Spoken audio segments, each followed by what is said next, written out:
আজকে অনেক ভারাক্রান্ত অন্তর নিয়ে আছে।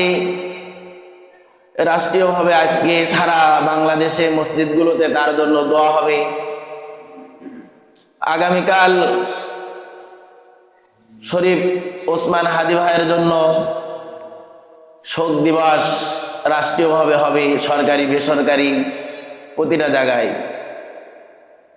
কারণ উনি একজন বলিষ্ঠ কণ্ঠের অধিকারী ছিলেন, হক কথা বলতেন, সত্যের উপর উনি প্রতিষ্ঠিত ছিলেন। স্বৈরাচার জালেমদের টার্গেট হলো এমন যারা বলবে করবে তাদেরকে তারা টার্গেট বানিয়ে দুনিয়া থেকে বিদায় দেওয়ার ষড়যন্ত্র করতেছে। এজন্য আমরা একটু সজাগ হয়ে যাই যে স্বৈরাচার চলে গেলে কি হবে। তাদের কার্যক্রম এখনো প্রতিটা জায়গায় বিস্তার লাভ করতেছে। এজন্য আমাদের সজাগ হওয়া দরকার, যেন কোনোভাবেই যেন আমাদের আক্রমণ করতে না পারে।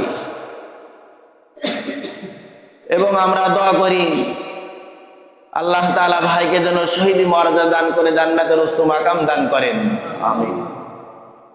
পরিবার একটি সন্তান রেখে চলে গেল, সন্তান স্ত্রী পিতামাতাদের রেখে এভাবে চলে গেল স্বৈরাচার। তোমরা মনে রেখো তোমাদেরও একদিন এভাবে, তোমরাও একদিন এভাবে সন্তান হারা হবা। কথা বলেন ঠিক কিনা?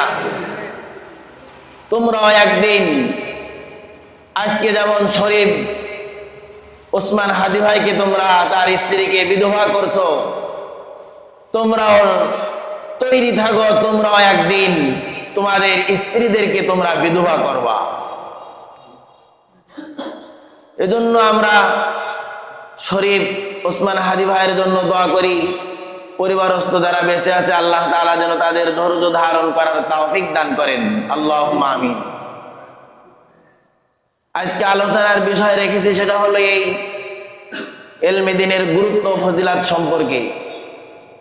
যেহেতু বছর শেষ, জানুয়ারি 1 তারিখ থেকে আবার নতুন বছর শুরু হবে, এজন্য আজকের আলোচনার বিষয় হলো ইলমে দ্বীনের গুরুত্ব ফজিলাত সম্পর্কে।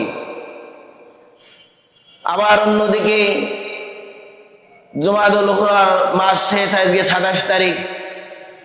রাসূল আরবি সাল্লাল্লাহু